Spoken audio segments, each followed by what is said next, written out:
Bonjour à toutes et à tous et bienvenue sur cette vidéo de psychoastrologie. Deuxième partie de la vidéo où nous regardons un peu ensemble les relations entre chakras et psychoastrologie. Et dans cette vidéo, je vais aborder la question des glandes endocrines. Donc si j'ai fait cette vidéo, c'est parce que forcément, il y a de l'astrologie partout, si je puis dire, surtout de la psychoastrologie, et que c'est aussi dans les chakras et donc tout ce qui est fonctionnement du corps humain que l'on va trouver les signes astrologiques, les rayons, et ça peut être intéressant de connaître ces aspects-là, même si on ne va pas forcément creuser la question, mais pour des personnes qui ont une sensibilité tournée vers la santé, le bien-être, l'astrologie peut être aussi une voie d'entrée sur du mieux-être, sur la recherche de l'équilibre. Et effectivement, j'ai fait l'hypothèse que dans la précédente vidéo, que ces connaissances sur les chakras seraient à mon avis, bien plus utilisé dans l'avenir pour, pareil, participer au bien-être, à l'équilibre, mais aussi accompagner l'évolution de la conscience parce que, il y a une relation intime entre l'évolution de la conscience et l'évolution du fonctionnement des chakras, leur dynamique, leur amplitude, leur couleur, leur rayonnement s'intensifie alors que la conscience évolue. Mais voilà, s'il y a des blocages, s'il y a des freins, s'il y a des perturbations, ça va aussi peut-être bloquer des aspects de l'évolution de la conscience. Donc ça peut être intéressant en tout cas là de poser un peu les bases sur la question aussi du fonctionnement et de la relation entre les centres éthériques, les chakras, et les glandes endocrines qu'ils gouvernent. Pour rappel, il est vraiment important de garder en tête que le corps éthérique et donc les chakras arrive avant, si je puis dire, le corps physique dense.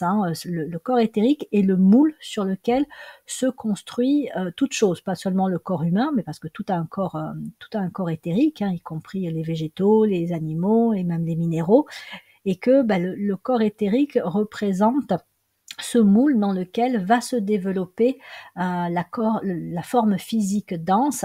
Et en fait, tout ça est très aussi, pour l'être humain en tout cas, relié aux incarnations précédentes, parce que en fonction de la façon, si je puis dire, dont on a terminé sur le plan aussi de la santé notre incarnation précédente, on va reprendre la construction de notre corps physique dense sur les bases de ce que nous avions quitté précédemment. Donc, si on a des problèmes de santé qui peuvent affecter le fonctionnement des glandes endocrines et que ça arrive dans l'enfance, c'est que bien souvent, ce sont des problématiques karmiques, ce sont des problèmes que l'on a connus dans nos précédentes incarnations et que voilà, on récupère dans la présente. Par contre, s'ils arrivent à l'âge adulte, c'est que c'est dans cette incarnation-là qu'on a très certainement, alors pas forcément évidemment volontairement, mais qu'on a participé à créer un déséquilibre dans le fonctionnement des glandes endocrines et du coup aussi des chakras. Notamment la prise de drogue ou toute substance toxique qui est prise à dose trop élevée, trop récurrente, l'alcool et le tabac en font partie, vont venir aussi avoir un impact négatif sur les chakras. Et donc, il y aura peut-être une incarnation, voire 2 incarnations, voire 3 incarnations de réparation et de guérison. Donc voilà, c'est aussi peut être intéressant de garder ça en tête. Donc je vous balaye rapidement chaque chakra, centre éthérique et glande qui lui correspond, et après on rentre un petit peu dans le détail avec au préalable une définition de ce que c'est que le système endocrinien. Donc le centre coronal est le créateur de la glande pinéale. Après c'est toujours une histoire d'interrelation, selon comment fonctionne le centre coronal, va fonctionner la glande pinéale, mais s'il y a des choses qui affectent la glande pinéale, ça va aussi affecter le chakra correspondant, et c'est le cas pour tous les centres. Le centre frontal est la glande pituitaire ou l'hypophyse. Le centre laryngé gouverne la glande thyroïde. Le centre du cœur est relié au thymus, une glande très particulière. Je parlerai par la suite. Le centre solaire, lui, est relié au pancréas. Le centre sacré gouverne les gonades, donc toutes tout ce qui touche aux organes sexuels. Le centre coccygien ou le chakra racine, lui, gouverne les glandes surrénales. Voilà, une petite représentation pour les situer ou voir un peu à quoi ils ressemblent dans le corps humain. Donc passons à la définition du système endocrinien. Ce sont en fait des organes spécialisés qui produisent et sécrètent des hormones directement dans la circulation sanguine. Ces hormones agissent comme des messagers chimiques et influencent de nombreux processus biologiques tels que la croissance, le métabolisme, la régulation de la température, la reproduction, l'équilibre des fluides. Donc leur fonction est cruciale pour le maintien de l'homéostasie, c'est-à-dire l'équilibre interne du corps. Et dès qu'on parle d'équilibre, moi ça me fait tout de suite penser à la balance, et je me dis que la balance joue derrière un rôle sûrement très important pour aussi réguler cet équilibre qu'est l'homéostasie, celui de notre corps. Donc une défaillance dans le signe de la balance, attention peut-être aux questions de manque d'équilibre, pas que l'équilibre dans le mouvement, mais aussi interne par rapport au fonctionnement des différents organes dans les glandes endocrines. Donc, alors je vais essayer de vous donner quelques points clés pour chaque glande et voir un petit peu aussi les rapports entre voilà, le chakra, peut-être aussi comment on peut travailler sur un chakra pour améliorer le fonctionnement de la glande qui lui correspond, sachant que évidemment si la problématique santé est importante, ben là il faut consulter un médecin. En fait, je pense qu'on devrait régulièrement au cours de notre vie, surtout à des moments clés de notre vie, faire un bilan hormonal. Ce serait sûrement quelque chose qui pourrait aussi nous aider à comprendre pourquoi voilà, on traverse des périodes où, je sais pas, par exemple, même la question du moral. À des moments, on n'a pas toujours le moral. Peut-être qu'il y a une défaillance dans la production de certaines hormones.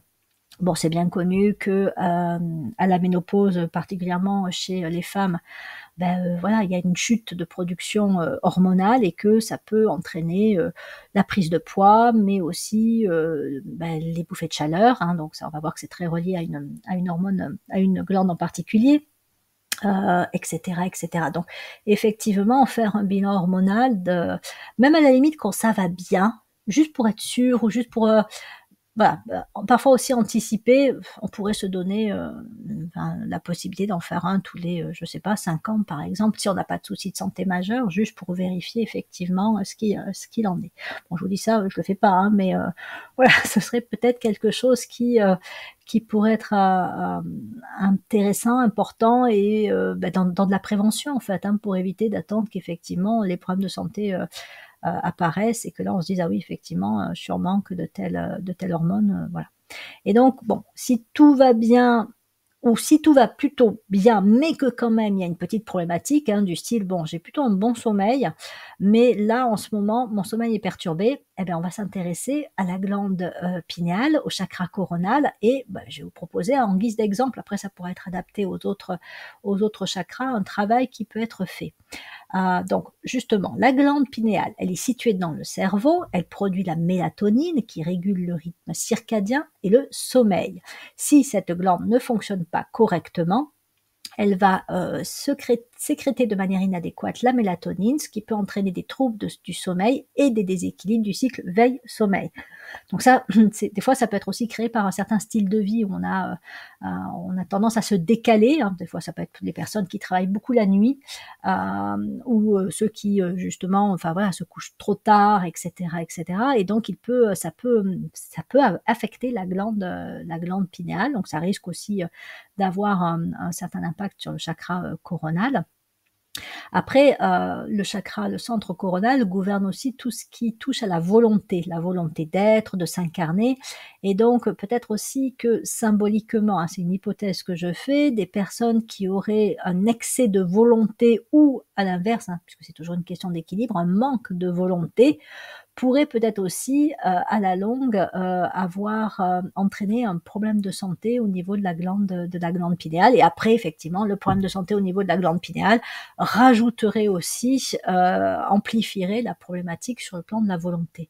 Ainsi, par exemple, des fois, je j'ai un tempérament, c'est un exemple, hein, à être trop, entêtée, obstinée, je refuse de lâcher prise, je veux que les gens voient, comme je pense, je veux que les choses se passent comme, moi je veux que ça se passe, donc voilà, je m'entête à je m'enferme dans des prises de décision, et même si c'est pas juste, et je le sens, mais c'est pas grave, j'ai décidé que, alors j'y vais quand même.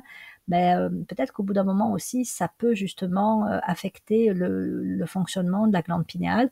À voir si, voilà, si par exemple vous avez des troubles du sommeil, peut-être que ça vient d'un excès, de volonté, ou à l'inverse, hein, si, il y a un manque de volonté. Dans ces cas-là, on est un peu comme une feuille qui se laisse porter par le vent et dirigée peut-être par, par ceci ou cela, telle ou telle personne, ou qu'on commence des choses mais on va jamais bien loin parce qu'on n'a pas la volonté de persévérer, parce que voilà, on n'est pas suffisamment impliqué, suffisamment actif, qu'on n'a pas assez le pouvoir comme ça d'aller au bout des choses, ben voilà, ça peut là aussi finir peut-être, hein, c'est une hypothèse que je fais, par entraîner des problématiques qui vont notamment affecter le sommeil, les cycles veille-sommeil. Donc c'est des questions à se poser.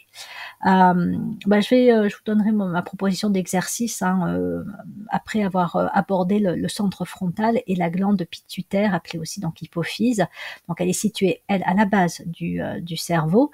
Elle est souvent considérée comme la glande maîtresse car elle régule de nombreuses autres glandes endocrines. Alors ça c'est super intéressant parce qu'on voit comment cette partie du corps, qui est quand même donc la tête et même presque quasiment le centre, hein, de la tête, située au niveau du troisième œil, la glande pituitaire a vraiment un impact et une relation, on va dire, avec de nombreuses autres glandes du corps, dont elle est quelque part un peu, voilà, gouvernante, elle gouverne les autres glandes, ce qui montre aussi, hein, l'importance de tout, symboliquement, hein, cette zone du corps, c'est la zone de la pensée, c'est la zone oui, des formes pensées, des croyances, des valeurs, de notre capacité aussi à raisonner, à discerner, à analyser, à observer par la pensée. Donc voilà, c'est pareil, peut-être à voir aussi les relations entre fonctionnement de la pensée et problématiques de santé. Alors, donc cette glande va sécréter des hormones comme l'hormone de croissance, la prolactine, qui elle stimule les glandes surrénales, donc qui affecte d'autres glandes endocrines, donc plus situées en dessous du diaphragme. Elle affecte également la TSH qui, elle, stimule la thyroïde, la glande que l'on verra après, les gonadotropines qui, elles, jouent un rôle dans les fonctions reproductives. Et en cas de dysfonctionnement, de tumeur ou de lésion, on peut surproduire ou sous-produire certaines hormones, ce qui va entraîner des troubles tels que l'anxiété, des tremblements, les troubles du sommeil, les dérèglements, l'augmentation de l'appétit. Donc voilà, s'il y a effectivement peut-être surproduction, sous-production d'hormones, peut-être qu'il y a une problématique, encore une fois, peut-être de pensée obsessionnelle ou de formes pensées, de croyances, de valeurs enfermantes. Peut-être que voilà, on est beaucoup dans l'autocritique ou la critique tout simplement, jugement négatif. Peut-être que voilà, on n'écoute pas assez fondamentalement ce que l'on voudrait, ce que l'on pense au fond de soi, et on vit pas la vie comme on souhaiterait la vivre.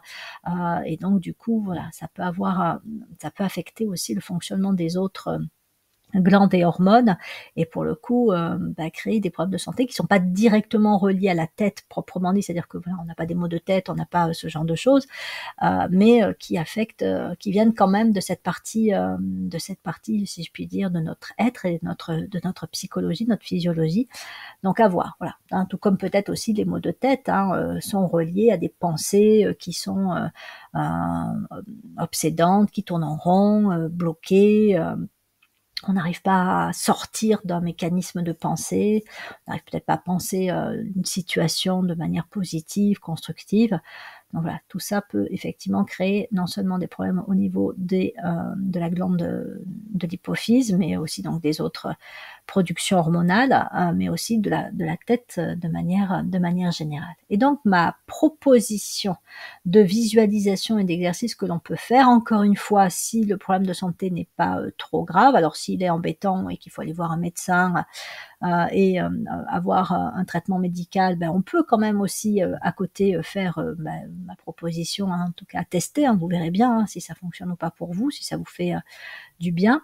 Mais disons que voilà, il ne faut pas juste faire cet exercice en disant: «Ouais, non, là, j'ai quand même un problème important, je vais faire juste une méditation, ça va aller mieux». Non, si on a un problème au niveau, thyroïdal, au niveau, du cœur et cetera, faut aller voir un médecin, ça c'est quand même la base. Donc la proposition, c'est donc imaginez, bah, vous fermez les yeux, vous êtes assis dans une position, confortable et bah, vous allez vous situer sur visualiser le chakra et la glande associée, enfin en tout cas toute la zone du corps qui correspond. Donc si c'est, le sommet, du crâne. Alors ça peut être parce que voilà, vous avez justement un problème par rapport à la volonté ou vous avez un problème de sommeil. À ce moment-là, méditer sur le chakra, coronal peut être, intéressant.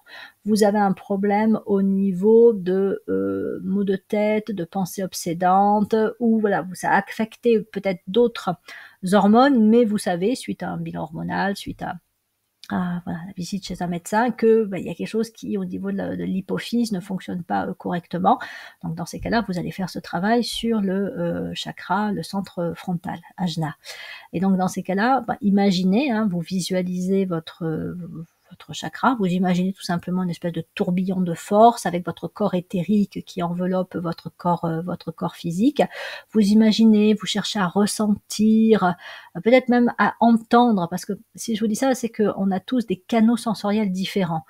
Beaucoup d'entre nous sommes des personnes visuelles et donc on visualisait, même si c'est pas très clair, hein, mais voilà, vous visualisez le corps éthérique comme étant une enveloppe un petit peu argentée, un peu brillante qui entoure notre corps. Bon ben voilà, ça peut être peut-être pour certains plus facile, mais pour d'autres qui sont plus auditives, ben c'est peut-être des sons qui vont leur venir, et celles qui sont plus kinesthésiques vont plus avoir des sensations, hein, de la chaleur, peut-être au contraire, hein, du froid, et l'un n'est pas positif et l'autre négatif, peu importe, hein, c'est comment vous le ressentez vous. Et donc une fois que vous avez donc visualisé, ressenti, entendu, bref, selon votre canal préféré, le chakra sur lequel vous voulez travailler, ben vous allez l'entourer, alors ça peut être d'une couleur qui est peut-être apaisante, adoucissante, ça peut être par exemple du blanc, hein. Le blanc, voilà, c'est quand même une couleur universelle pour, tout ce qui est soins, guérison. Ça peut être du doré, on est un peu plus sur quelque chose de spirituel, on va dire, hein, du doré, ou ça peut être aussi du rose, pourquoi pas. Donc voilà, vous l'entourez de cette couleur. Pour vous, ce qui est important, c'est que la couleur évoque de la douceur, évoque du réconfort, évoque aussi quelque chose de l'ordre de la guérison. Voilà, vous évoquez ça. Vous pouvez aussi le relier au rayon. Donc là, on est, si je les reprends, les 4 chakras pour les 4 rayons. Donc rayon 1, rayon 5, rayon 3 pour la thyroïde et rayon 2 pour le cœur. Même si vous connaissez pas les rayons, peu importe, on dit que la conscience suit la pensée. Et donc le fait de penser tout simplement au fait qu'on se connecte à ceci ou à cela, met déjà en route, enfin déjà c'est un lien qui se crée et met en route les énergies. Donc après on peut remplacer rayon par qualité, hein, c'est-à-dire par exemple si on travaille avec le rayon 2, ben on se connecte à l'amour, hein, voilà, tout simplement. Et si on travaille avec le rayon 1, on va se connecter à la volonté. Et si on se travaille avec le rayon 5, on va se connecter au mental intelligent, si je puis dire. Rayon 3, ben aussi c'est de l'intelligence active, créatrice. Donc bref, on peut choisir un rayon, on peut choisir une qualité qui lui correspond, on peut choisir aussi une planète qui correspond effectivement à chacun des chakras. Donc je vous invite à aller voir ma vidéo précédente pour les retrouver. Et donc on imagine effectivement que le chakra est entouré par la couleur, ça peut être le son aussi. D'ailleurs on peut le faire, hein, cet exercice, en écoutant des sons apaisants, des sons zen. Alors il y a des fréquences vibratoires qui sont connues aussi pour être des fréquences de guérison, mais pour que ce soit plus efficace, il faut effectivement là aussi, hein, que la conscience agisse, et c'est-à-dire que ça suffit pas d'écouter, on va dire, une fréquence vibratoire de guérison, il faut aussi la diriger quelque part et lui dire, en gros, hein, notamment par la visualisation, la méditation, c'est là que tu vas travailler.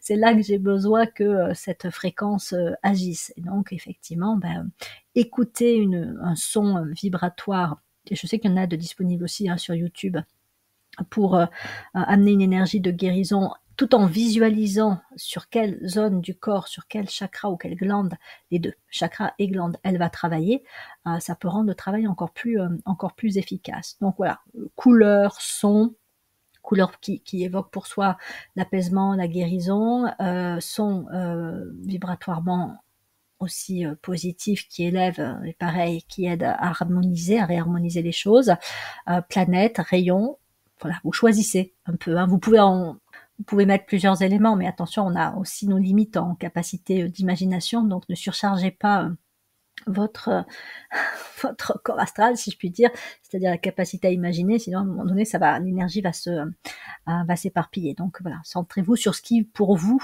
est peut-être le plus simple, là où vous sentez que, ok, ça vous parle, même vous le sentez intérieurement, ça travaille.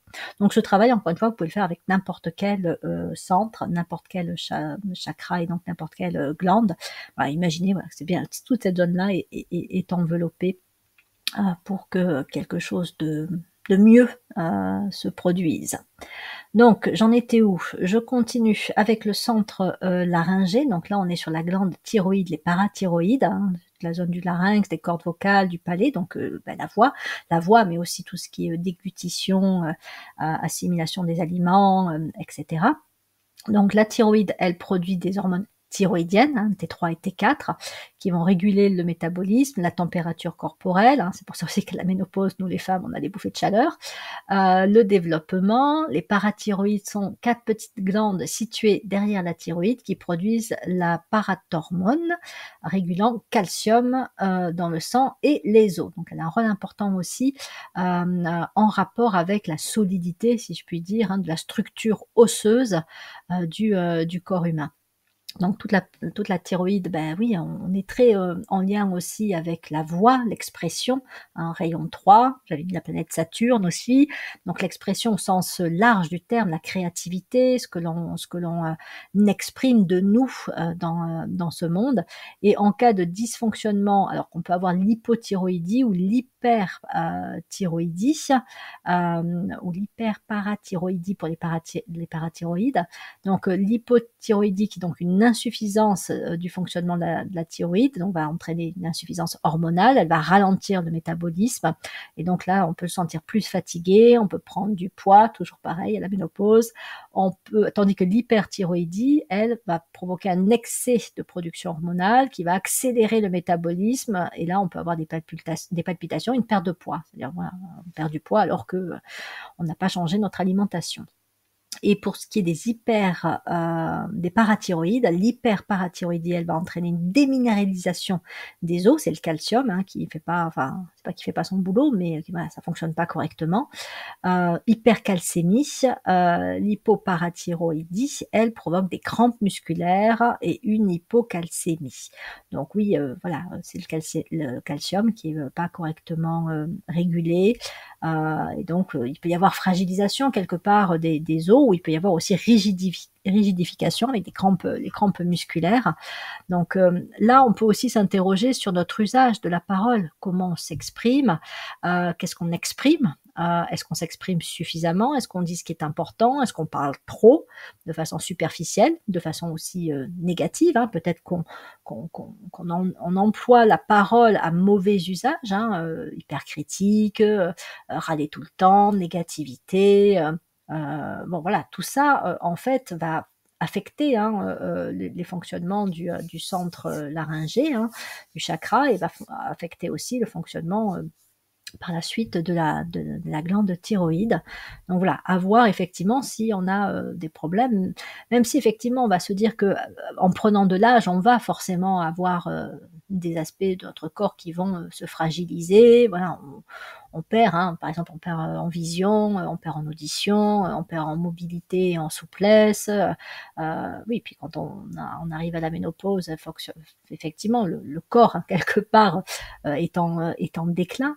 Mais voilà, il y a peut-être des zones du corps qui vont être plus fragilisées, ou peut-être même, avant d'arriver à un certain âge, on va avoir des problèmes de santé. Et donc, avoir le rapport entre, on va dire, le physiologique et le psychologique. Voilà, comment, comme je le disais, hein, pour la pensée, donc au niveau des chakras coronale et frontale, la volonté et la pensée, quel usage on en fait. Pareil avec la parole et la créativité pour toute la zone du cou. Tout ce qui est même, je sais pas, rhume avec perte, extinction de voix, maux de gorge, tout ce qui est aussi, je sais pas, glaire, voilà, gorge serrée, etc. Ben, à voir si, au-delà du fait d'avoir pris peut-être un petit coup de froid, il n'y a pas eu dans les jours qui ont précédé, dans l'usage de la parole ou l'absence d'usage de la parole, quelque chose de pas adapté, quelque chose qui manquait de justesse, d'harmonie, hein. L'homéostasie, c'est l'équilibre, donc on est aussi sur l'idée que l'équilibre psychologique va affecter l'équilibre physiologique. Donc, si on n'a pas été juste dans l'usage de la parole, ou si voilà, on a gardé des choses, s'il faut, je vais pas dire ça quand même, mais que voilà, on aurait peut-être dû le dire et on sait au fond de soi qu'on aurait dû le dire. Ben oui, ça peut peut-être créer des problèmes au niveau de la gorge de manière générale. Et si ça se répète trop dans le temps et ça dure trop longtemps, ben peut-être que ça peut aller jusqu'à affecter tout ce centre laryngé et les glandes thyroïdiennes. Voilà. Bon, après, c'est des hypothèses que je fais. L'important, comme pour tout, c'est de tester, d'expérimenter par soi-même. C'est ça, la preuve de la réalité de tout ce qui est proposé ici. C'est si on voit que, ben oui, effectivement, voilà, il s'est passé ci, et ça, par la suite, j'ai eu ce problème-là. S'il y a un lien évident, ben, c'est qu'il y a des choses qui peuvent se vérifier comme ça. Passons ensuite au centre du cœur, le thymus, dont je vous disais, c'est une glande particulièrement intéressante. On est sur la zone du péricarde, des ventricules, des auricules, donc qui sont aussi très en lien avec la rate. Et donc, en fait, voilà, le thymus, il est situé derrière le sternum, au-dessus du cœur. Il est particulièrement actif durant l'enfance, période pendant laquelle il assure la maturation des lymphocytes T, donc les cellules immunitaires essentielles. Ces lymphocytes T sont programmés pour reconnaître et détruire les agents pathogènes, donc les virus, les cellules infectées. Et donc, en fait, il joue un rôle clé dans le système immunitaire adaptatif. Le thymus est plus actif durant les premières années de vie. Il commence à s'atrophier après la puberté, un processus appelé involution thymique. Donc chez l'adulte, il est remplacé par un tissu adipeux, son activité hormonale diminue considérablement puisqu'il s'est atrophié. Cependant, même si le thymus devient moins actif avec l'âge, les lymphocytes T qu'il a générés en début de vie restent actifs pour assurer une réponse immunitaire.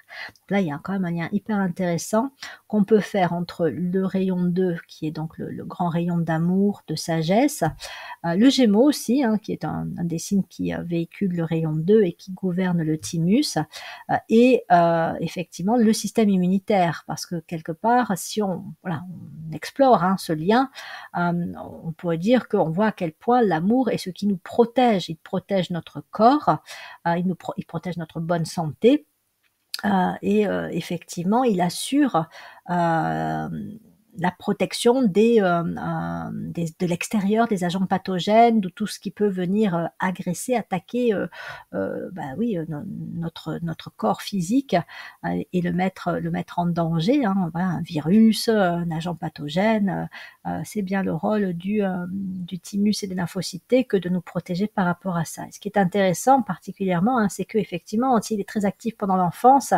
on s'aperçoit que plus on grandit, c'est-à-dire plus on quitte en fait la période de l'innocence, la période où effectivement l'amour est peut-être là, c'est le moment où l'amour est le plus fort quand même quelque part, chez un enfant qui aime presque tout le monde.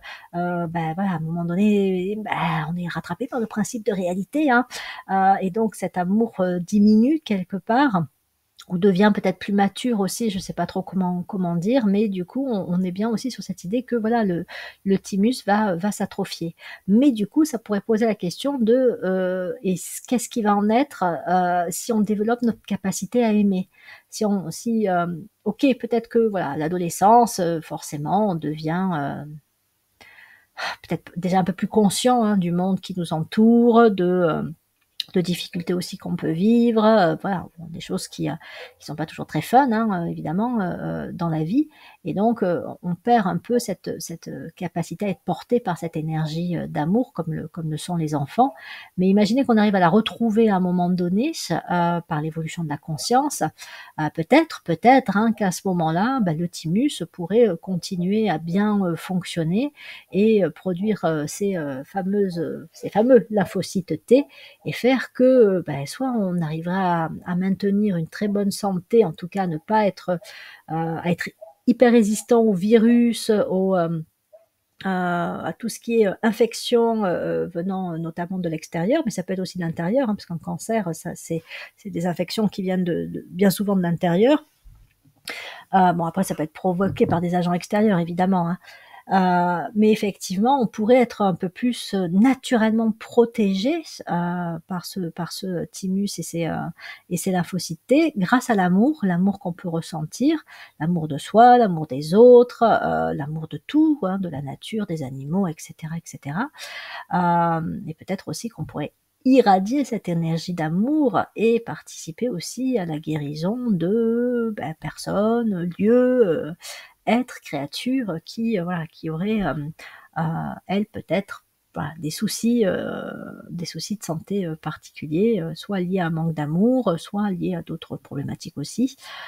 Donc effectivement, il y a quelque chose là au niveau du centre du cœur et du thymus de particulièrement parlant et peut-être des voies comme ça de développement sur le plan de la conscience. C'est peut-être un chakra particulièrement à chouchouter, hein, voilà, chouchoutez-le, je vais pas dire tous les jours, mais si vous avez une couleur qui pour vous est vraiment évoque l'amour, évoque peut-être la guérison aussi, évoque la douceur, ou un son qui vous fait du bien, ben pareil, situez-le, connectez votre chakra du cœur avec cette couleur, ce son. Ou quand vous êtes en contact avec des personnes que vous aimez particulièrement, avec, je sais pas, votre animal de compagnie, un paysage qui vous enchante, profitez-en aussi pour bien le ressentir dans le cœur, voilà, et comme un peu si vous vous imprégnez de cette énergie d'amour, votre propre énergie d'amour, puisque c'est vous qui la ressentez, mais elle se déploie à certains moments. Et puis, profitez-en aussi pour la connecter au plan éthérique, pour la distribuer. Parce que c'est aussi ça une des grandes caractéristiques du Gémeaux, hein, qui gouverne donc le thymus, c'est qu'on est forcément dans la circulation. On n'est pas dans la conservation, l'accumulation, on garde pas tout pour sa pomme. On est connecté, hein. Il gouverne le corps éthérique aussi, le Gémeaux. Donc, avec lui, tout circule. Donc, l'amour ne peut vraiment fonctionner qu'à la fois s'il est reçu et s'il est donné. Voilà, c'est ça. Ça n'est que comme ça que l'on peut aussi élever son taux vibratoire, aimer plus, être davantage aussi ou plus justement aimer, c'est en donnant et en recevant. Après, on en revient toujours à la balance, à l'équilibre, hein. Si on donne trop et qu'on reçoit rien, ça va pas non plus être génial, hein. Donc, il s'agit aussi de trouver son juste équilibre, de trouver aussi comment donner, hein, voilà. On peut donner de l'amour juste en appréciant les choses, hein, en appréciant une plante qui est particulièrement belle, un arbre qu'on a dans son jardin, si on en a un si on a un jardin, ou je sais pas, si on va balader en forêt, voilà, on peut admirer aussi tel arbre, telle plante, tel rocher même. Et donc dans ces moments-là, on peut déployer aussi, si je puis dire, vraiment imaginer que ce chakra du cœur se déploie et rayonne et est connecté avec, si je puis dire, l'objet de notre amour, de notre admiration, et qu'il y a quelque chose entre nous qui circule à ce moment-là. C'est voilà, c'est le travail du chakra du cœur, du thymus et du Gémeaux qui gouverne le thymus. Bien, je continue avec les 3 chakras et glandes endocrines qui se trouvent en dessous du diaphragme, à savoir le centre solaire, le centre sacré et le centre racine ou coccygien. Donc le centre solaire qui gouverne le pancréas ainsi que l'estomac. Donc, situé dans l'abdomen, le pancréas produit l'insuline et le glucagon, hein, donc des hormones aussi essentielles, qui vont réguler le taux de sucre dans le sang. En cas de dysfonctionnement, on peut avoir un déficit en insuline qui va entraîner le diabète, le fameux diabète, donc de type 1, tandis que la résistance à l'insuline, elle provoque le diabète de type 2, qui affecte la gestion du glucose dans l'organisme. L'hypoglycémie va entraîner de la confusion, des tremblements, de la transpiration, dans des cas cas graves, ça peut aller jusqu'à la convulsion et du coma, l'hyperglycémie, déshydratation, troubles de la vision, problèmes affectant le foie, on est aussi sur la zone du foie, et coma diabétique dans des cas extrêmes. Oui, c'est une zone du foie qui est aussi particulièrement affectée par ce que l'on mange, ce que l'on boit, en fait, qui traite aussi hein, les aliments enfin, tout ce qu'on ingurgite, si je puis dire, qui sera passé pour le coup par la gorge et qui va donc ensuite passer un petit peu de temps dans le pancréas, enfin, autour de l'estomac, le foie, voilà, qui va mettre tout ça en route. Mais on est effectivement aussi sur toute la zone qui est touchée par l'émotionnel, et c'est vrai qu'il y a quand même un lien fort entre nourriture et émotionnel, et que effectivement peut-être que si à un moment donné on prend certaines substances qui sont des substances pas forcément très bonnes pour nous, ben peut-être que voilà, on a aussi émotionnellement, affectivement, des choses difficiles, et on compense par de la nourriture, mais du coup on peut aussi compenser de façon déséquilibrée, et à la longue se créer aussi des problèmes de santé. Donc c'est une zone qui peut être particulièrement quand même à surveiller, ne serait-ce que par l'alimentation. Mais voilà, c'est une zone qui est, elle, encore une fois, très reliée aussi à la gestion des émotions, hein. Donc s'il y a des émotions négatives, difficiles, enfouies, ben voilà, ça va aussi affecter le fonctionnement de ces organes et de cette glande endocrine qu'est le pancréas. Continuons ensuite, et peut-être aussi que ça va, oui, participer aussi à nourrir certaines émotions négatives, hein, telles que, je sais pas, mauvaise humeur, colère, tristesse, enfin c'est toute cette zone-là qui travaille particulièrement, voilà, sous le coup d'émotions fortes, donc voilà, ça peut être à surveiller aussi à ce niveau-là. Le centre sacré, donc là on est sur les gonades, les organes génitaux. On a donc les ovaires qui produisent les œstrogènes, la progestérone, donc ça c'est chez les femmes, hein, régulant les cycles menstruels et la grossesse. Chez les hommes, donc on a les testicules qui eux produisent la testostérone, qui va être essentielle à la spermatogénèse et donc aux caractéristiques sexuelles masculines. Donc on est sur voilà, hein, l'aspect sexuelle du corps humain, et donc avec tout ce qui peut toucher aussi le fonctionnement, voilà, de la sexualité. Un déséquilibre d'ailleurs peut causer des troubles menstruels, diminution de la libido, voire augmentation aussi, hein, hyperstimulation de la libido, mais aussi voilà, des problèmes sur le système reproductif, hein, causer l'infertilité. Donc là, avoir peut-être effectivement toujours pareil, hein, on est quand même très proche du centre solaire, donc on est aussi sur une zone qui est affectée par les émotions, mais qui peut renvoyer aussi à des choses plus en lien avec le passé, la petite enfance.